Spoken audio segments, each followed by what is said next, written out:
салому дуруд ба якоеки шумо бинандагони азизу арҷманд ва ташаккур мекунам ба шумо ки моро пайгирӣ мекунед. дар барномаи хабарии таҳлилии Паём Ньюз Шавкати Муҳаммад бо шумо ҳастам. ҳоло барномаро аз номгӯи мавзӯъҳои имрӯза оғоз мекунем. тарафдории декани журналистҳо ва раҳбари китобхонаи Душанбе аз латукуби Абдулло Ғурбатӣ. кӯмаки ҳукумат ба табибони ноҳияи айнӣ 300 сомонӣ маошашонро кам кардаанд. вазорати тандурустии Тоҷикистон мегӯяд тамоми маводи тиббӣ зарурӣ захира шуда ба беморон ройгон тақсим карда мешаванд. корафтодагону беморон инро рад мекунанд. тамошобинони гиромӣ, ҳамчуноне ки шумо хабар доред, бори дуюм аст ки хабарнигори Азия Плюс Абдулло Ғурбатӣ аз тарафи шахсони номаълум латукуб мешавад. дафъаи аввал ки латукуб шуд, мақомоти амниятӣ гуфтанд ҷустуҷӯ дорем ва касе аҳамият надод. хусусан фирмаи ҷавоб тамоман хомӯш буд. аммо дафъаи дуввум ки дар Хӯросон латукуб шуд, тамоми фирмаи ҷавоб ба гап даромад, аз ҷумла шахсони намоёни ин фирма. чун Абдулло Ғурбатӣ рақами мошинро ҳам зикр кард ва шояд ин ки шахсони латукуб кардаро ҳам шинохта бошад. ҳама гуфти рӯзҳо фирма ба паддешка сар карданд. Саъди Маҳдӣ, декани факултаи рӯзноманигории Донишгоҳи Миллии Тоҷикистон ва Абдуқодир Талбаков, раҳбари китобхонаи шаҳри Душанбе ба номи Абулқосим Лоҳитӣ, аз латукуби Абдулло Ғурбатӣ зимнан дастгирӣ карданд. устоди факултаи журналистӣ ва раҳбари устодони ин факулта ки мебоист аввалин шуда бо сахттарин лаҳн, бо сахттарин ваҷҳ аз шогирдаш дифоъ мекард, бо як навиштаи танзомез Ғурбатиро ба масхара гирифтааст. Саъди Маҳдӣ менависад: рости гап ин дафъа дилам ба авазмат Ғурбатӣ сӯхт. кам кам рӯзноманигор бояд машқи ҷисмонӣ кунад то бо усулҳо, приёмҳо худро аз ҳар нафарак муҳофизат карда тавонад. бисьёр ки нашавад, ақаллан давиданро ёд гирад. қоч мага номард гуфта. ин чӣ хел мешавад ки зананда ту рост истодан гирӣ. дар ҷои дигар мегӯяд, дар атрофи он деҳа чӣ қадар гапҳо шуда буд. росту дурӯғ бисьёр навиштанд. мардум ҳам аз ин хабарҳо безор шуда буд. яъне то рафтани Ғурбатиро аллакай шаттаҳо пухта тайёр шуда буданд. Азия Плюс ҳам бояд ин осебпазирро равон намекард. гапро бинед. акнун Абдуқодир Талбаков бошад менависад, баъзе журналистро даруни нохуна гирифта гап мезанад. назадан убол аст ва аломати тӯлонии хандаро ҳам аз оқиби ин суханаш мондааст. ин ду аз ҳомиёни сарсахти сиёсати Имомалӣ Раҳмон маҳсуб мешаванд. дар ҳоле ки аксари қаламбадастони тарафдори раис ҷумҳур таҳти номҳои мустаъор ва фейкӣ менависанд, ин ду нафар бо номҳои худ ва бидуни истиҳола ба мухолифин ва мунтақидони Раҳмон метозанд. тибқи иттилои манбаи Паём, Саъди Маҳдӣ аз аъзои фаъол ва яке аз раҳбарони фирмаи ҷавоб буда, чанд устоди факултаи зери раҳбарияшро ҳам ба он ҷалб кардааст. ин устодон бештар ба навиштани ҷавоб ба раҳбарияти мухолифин машғуланд. ба кори фабрика бархе аз донишҷӯёни факулта ҳам ҷалб шуданд ки бештар бо баҳс дар шабакаҳои иҷтимоӣ машғуланд. дар ҳамин ҳол бо вуҷуди мухолифати сахти Абдуқодир Талбаков бо мухолифин ва мунтақидони ҳукумат, далел ё иттилоъе дар бораи узви фабрикаи ҷавоб будани ӯ вуҷуд надорад. غیر از حمله های لفظی و در استفاده الفاظ قبیح در قبال مخالفان منتقدان حکومت، این کتابدار پایتخت با پست های شورانگیزش معروف است. اکثر پست های عبدالقادر طلبکوف علیه دینداران فعال در شبکه های اجتماعی نگرانیده شده. طلبکوف با آنها فناتیک خطاب می کند. فناتیک. یا تاکید می کند که آنها کتاب خوانند. هر زمان یادآور می شود کتاب خوان. با وجودی پر از تحقیر و به گفته خود مقامات برانگیزنده کینه و عداوت ملی و دینی بودن پست های طلبکوف، هیچ مقام تا حال او را بازپرسی نکرده است. از این رفتار مقامات با او و پررویی همیشه‌ای طلبکوف، بسیاری ها به این نظرند که اکثر نوشته های طلبکوف سپارشی اند. سپارش میگیرد، می نویسد. در همین حال برخی به این نظرند که این کتابدار بیشتر دنبال هنگامه است و چون نوشته های ضد دینیش انگیزه جوانان دیندار را بیدار کرده با او وارد بحث می شوند، طلبکوف قصداً این گونه مسائل را پیگیری می کند. از طرف دیگر واکنش بلافاصله عبدالقادر طلبکوف به هر سخنرانی و مقاله های تند مخالفین منتقدان بسیاری ها را به این نتیجه رسانده است که طلبکوف هم عضو فرمه جواب است. قبلا یک تحقیقات انجام داده رادیوی آزادی نشان هم داده است که در فابریکه جواب حداقل 400 نفر جلب شده، اکثر نهادهای دولتی در آن سهم دارند. کتابخانه ها هم نهاد دولتی محسوب می شوند و بعید نیست که عبدالقادر طلبکوف هم با چند زیر دستش شامل این فرمه جواب باشد. طبق آن تحقیقات به فابریکه نه تنها کارمندان مقامات اجراییه، معلمان دانشگاه ها، حتی کارمندان گمرک نیز جلب گردیدند. پیام نامه چند نفر از کارمندان وزارت معارف با شمول معلمان و استادان دانشگاه را دریافت کرده است که میگویند آنها را مسئول کرده اند علیه مخالفین مقاله و ردیه ها نویسند. تماشابینان گرامی، یک استاد دانشگاه در نامه اش اقرار کرده است که او را مجبور به نوشتن 4 مقاله علیه مخالفین کرده اند. این میگوید برای کفاره این دروغ ها من به زودی چند مقاله با امضای مستعار علیه این حکومت ناشد نوشته به شما میفرستم، لطفاً چاپ کنید. انا همین خیل جبران ها به ما خیلی زیاد آمده است. چندین مقاله هایی که در پیام نشر شده اند مال همین فرمه جواب هستند. از اون طرف فرمایشی می نویسند، بعد با نوشتن با فاش کردن چند سرهای حکومت و به ما رسانیدن چند خبرهای دیگر این گناهشان را، این جرمشان را گویا برای ملت می شویند. یک کارمند حکومت ناحیه اشت همدیاری ما به ما نوشت که چند نفر از کارمندان مقامات اجراییه و ساحه های بودجوی را جمع کرده تیم برای پاسخ نویسی به مخالفین و منتقدان تأسیس دادند. این میگوید خدا میگویم که اگر محیدین کبیری برآمد کردنی شد روزانه برآمد کند، چون که طرف بیگاه برآمد کند ما را مجبور میکنند که تا آخری برآمدش در اینترنت نشسته بر ضد او کامنت نویسیم.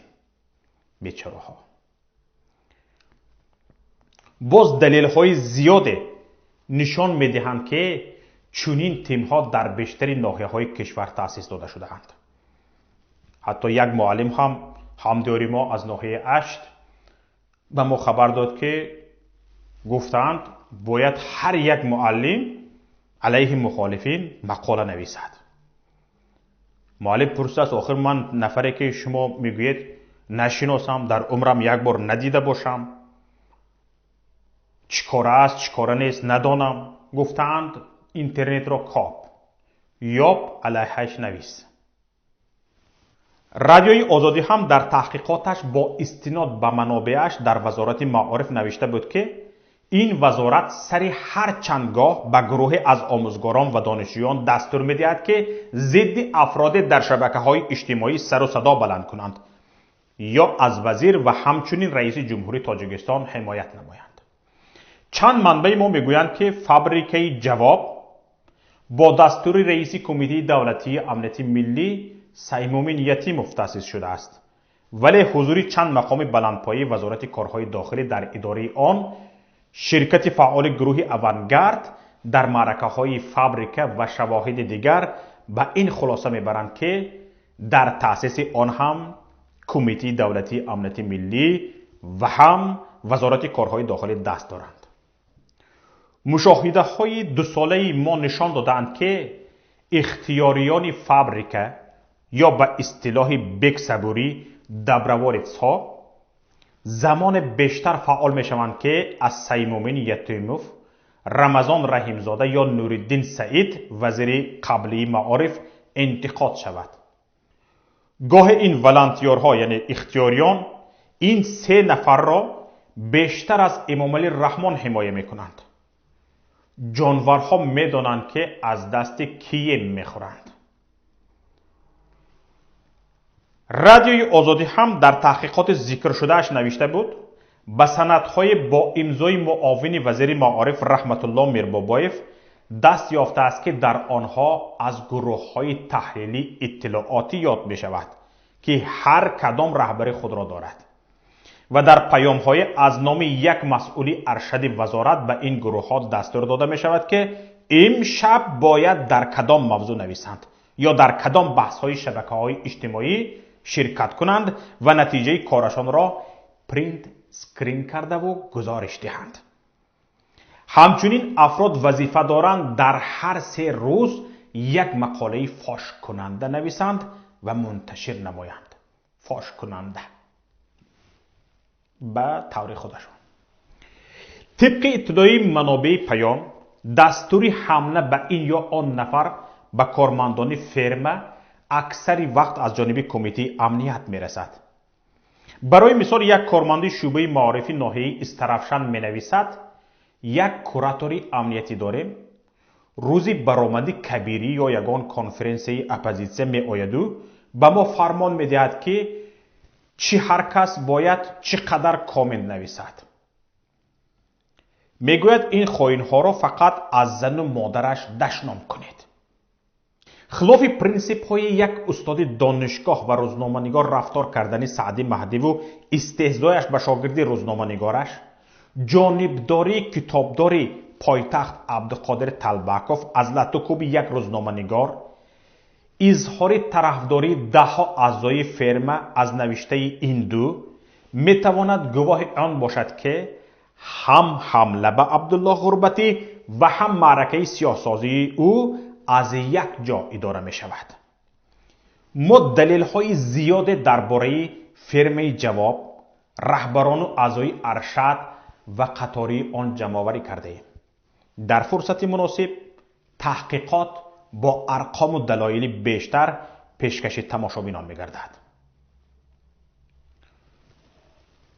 راستی تماشابینان گرامی، من به طلبکوف و سعدی مهدی گفتنی ندارم. به اینها دیگران آنقدر گفتند که اگر گوش و هوش می داشت تا آخر عمرش کافی بود. من نمیدانم از این سعدی مهدی بی‌تمیز دانشجوی فکولته ژورنالیستیکی دانشگاه رقم 1 کشور چی تعلیم میگیرد. هرچی فکر میکنم به درکش نمیرسم. طلبکوفش کو عموما گپ نیست. مسئله که در سوره مبارک جمعه زده شده است عیناً به همین کتابدار یا گفت کمپرها بیبلیوتکچی دخل دارد. به غیر هر دوی این یاوه‌گوی ها باز چند بز و بزغاله دیگر از همین عاقل گپ زدند درباره عبدالله غربتی. راستی حاجت گپ نیست. تماشابینان گرامی، حرف من بزیاییان است که به گفته خودشان مجبورند نویسند. اصلا نوشتن، انتقاد کردن، پاسخ گفتن کاری بد نیست. برعکس خیلی خوب استودنی است. اما وقت خوب است که خودت به آن اعتقاد داری و مطمئنی که حق به جانب تو هست. اما وقت با سپارش می نویسی و می دانی که آنچه می نویسی دروغ، تهمت، فتنه است، این الکی رذالت و ضلالت است. نام چند نفر شما نزد ما هست؟ نامزد علم، دکتر، پروفسور و غیره. راستی آدم وقتی این نام ها و عنوان ها رو میبیند خجالت میکشد. نخود قیمت علم اینقدر پست فرامده باشد که یک عالم برای یک بریده نان برای میبخشید یک پاره استخوان خودش را اینقدر خار و حقیر سازد. چند نفر به ما نوشتند که مجبورند این کار را کنند، چون اگر نکنند از کار محروم میشوند. آی استاد عزیز، نخواد کار به یک انسان، به یک عالم از شرف و ناموس، از حقیقت و عدالت قیمتتر باشده؟ شما چند استاد دانشگاه را میشناسید که از کار رانده شد و از گرسنگی مرد؟ همین طور شده؟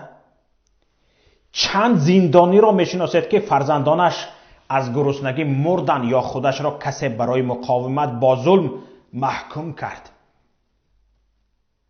آنها هرچند چند سال زندانی شدند، نزد پروردگارشان و نزد مردم سر بلند دارند.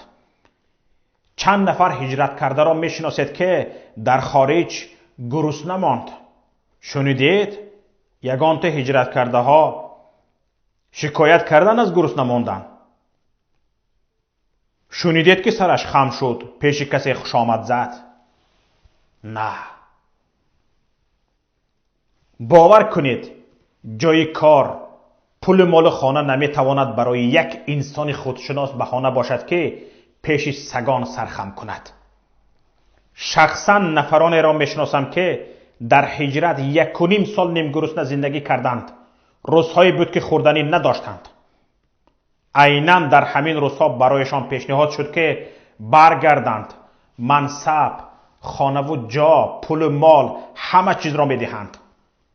صدها هزار دلار پیشنهاد شد، ولی قبول نکردند. نه تنها قبول نکردند، حتی کمترین شبهه در این مردان خدا دیده نشد. گفتند ما هرگز آزادی را با نان و مال عوض نمی کنیم. صدها نفر دیگر ترجیح دادند در زندان باشند، اما پیش سگان سرخم نکردند. وقتی یک زیایی، یک استاد، پروفسور، اکادمیک به خاطر نان از آزادیش، نه تنها از آزادی خودش، از آزادی ملت میگذرد، ما کی به آزادی میرسیم؟ وقتی اکادمیک، عالم، زیایی ترجیح میدهد که چاپلوسی کند و جان و مالش در امان باشد، که این ملت را به آزادی میرساند. من مطمئنم که وقتی آن مقاله های نوشته شما جای بررسی می شود یا خودتان آن را در نشریه می خونید، خجالت می کشید. نخواد برای یک عالم همین زندگی باشد؟ نخواد. آدم از بی بصری بندگی آدم کرد. جوهر داشت ولی نظر قباد و جم کرد. یعنی از خوی غلامی از سگان خوارتر است. من ندیدم که سگ پیش سگ سرخم کرد.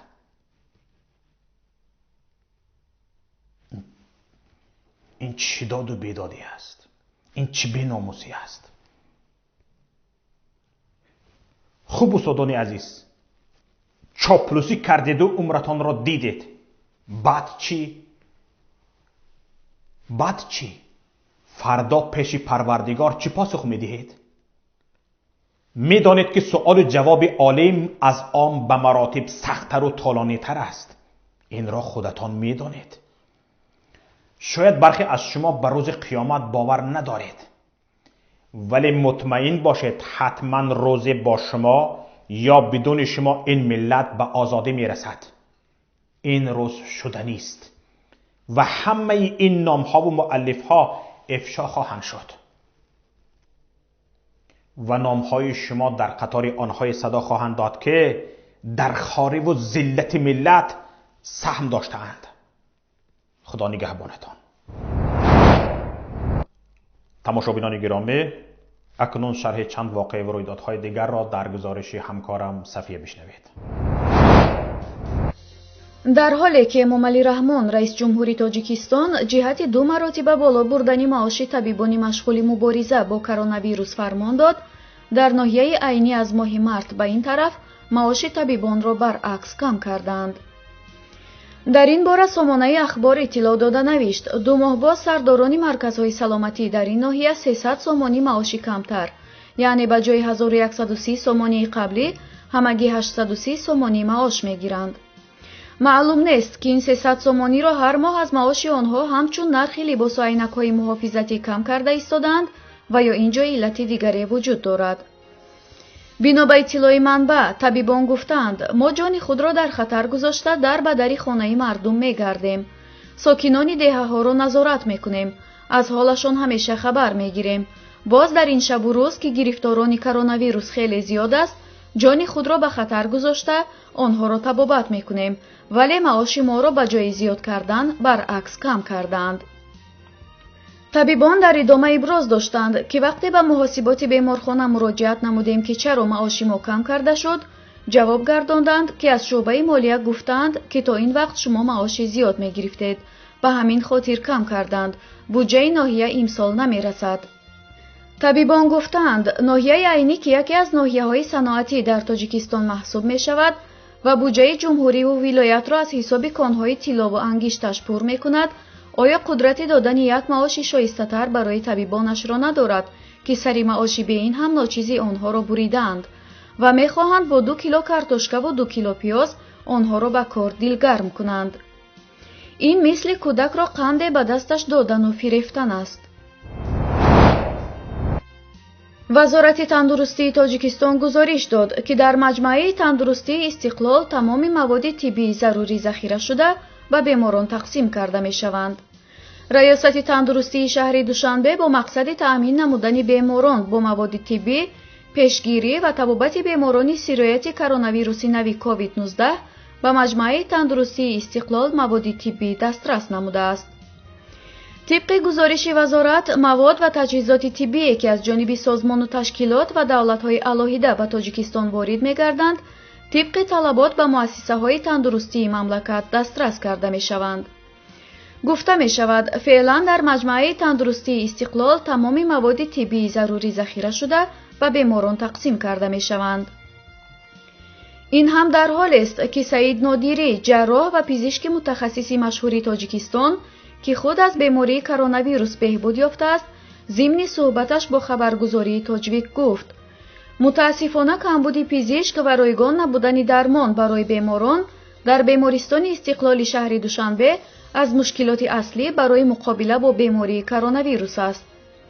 نادری گفت برخلاف ادعای مقامات وزارت تندرستی تاجیکستان، درمان بیماران کرونا ویروس در بیمارستان استقلال شهر دوشنبه رایگان نیست. این پزشک تاکید کرد که به دلیل کمبود متخصص عفونی در بیمارستان استقلال، پزشکان عمومی بیماران کرونا ویروس را درمان می‌کنند. گفتنی است تا شام دیروز 28 می در جمهوری تاجیکستان 3563 نفر با تشخیص سرایت کرونا ویروس نوی کووید 19 آشکار گردیده، از این بیماری تاکنون در مملکت 47 نفر فوت دیدند. 2 شبانه روز گذشته یگان حالت فوت از این بیماری رسما به قید گرفته نشد. اما در تورنمای kvtg.info شماری در تاجیکستان فوتیدگان از کووید 19 تا عصر 29 می 369 نفر نشان داده شده است. از 28 شهر و نواحی که طبق قرار حکومت تاجیکستان کمک پولی عنوانی اجتماعی خواهند گرفت، عائله‌های کم بضاعت 9 شهر و ناحیه‌های ولایت سوخت نیز بهره‌مند خواهند شد. ба рӯйхати гирандагони кӯмакпулӣ минтақаҳое дохил карда шуданд, ки дар қарори ҳукумати ҷумҳурии Тоҷикистон аз 14 майи соли 2020 нишон дода шуданд ва сокинони камдаромад аз 1 июли соли 2020 имтиёзҳои иҷтимоӣ хоҳанд гирифт. тибқи маълумоти расмӣ, ҳаҷми солонаи кӯмакпулӣ барои ҳар як оилаи камбизоат бо 8 нишондиҳанда барои ҳисоб 464 сомониро ташкил медиҳад. кӯмакпулӣ дар ҳар 3 моҳ тавассути филиалҳои бонки давлатии амонатбонк ба маблағи 116 сомонӣ пардохт карда мешавад. ба шаҳрвандони солхӯрдаи танҳо ва дар ҳолати вазнини зиндагӣ кӯмакпулии суроғавии иҷтимоӣ ҳамчун истисно таъин ва пардохт карда мешавад. онҳое ки дар гурӯҳҳои 1 ва 2 маъюбон ҳастанд ва зиёда аз 2 нафар дар оила маъюб доранд, инчунин волидони танҳое ки кӯдаки маъюбро тарбия мекунанд, дар муайян кардани нишондиҳандаи умумии сатҳи зиндагии оила афзалият доранд. қайд карда мешавад, ки маблағ барои истифодаи ниёзҳои шаҳрвандон мақсаднок аз буҷаи давлат ҷудо карда мешавад. гуфтанист, дар бобати ҷудо шудани кӯмакпулӣ ба оилаҳои камбизоат дар ҳаҷми 464 сомонӣ барои 1 сол сару садоҳо дар шабакаҳои иҷтимоӣ зиёд шуд. даҳҳо корбарон гуфтанд, ки 464 сомонӣ муодили $45 ки ҳукумат мехоҳад дар 1 сол ба камбизоатон бидиҳад, на кӯмак аст, балки бадтар аз таҳқир мебошад. тамошобинони азиз, инҷо ниҳояти барномаи имрӯзии мост. аммо пеш аз худоҳофизӣ аз якояки шумо хоҳиш дорам наварҳои моро дар иштирок гузоред ва бо дӯстонатон фиристед. ҳар хабару рӯйдодеро дар бораи коронавирус ва дигар ҳодисаҳо шоҳид шудед, бидуни ҳарос лутфан ба рақами 49 15 16 46 15 947 тавассути паёмрасонҳои ватсап، вайбер, имо ё телеграм фиристед. лутфан муштарӣ шудан ба канали ютуби мо ва навиштани назари худ дар бораи наворро фаромӯш накунед. аз ҳар як тамошобини гиромӣ эҳтиромона хоҳиш мекунам пахши тугмаи лайкро лутфан дариғ надоред. ҳамчунин пахши тугмаи зангола ба шумо имкон медиҳад ки баробари нашри наворҳои мо дар ютуб шумо дарҳол бохабар шавед. дар паноҳи аллоҳ бимонед. хайр то ҳафтаи дигар.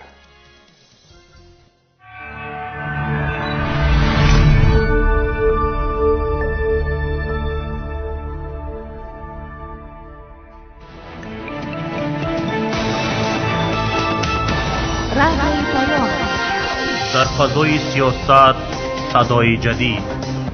رادیوی پیام. علم، فرهنگ، نوید. رادیوی پیام. مشورت، بحث، گفت و شنید.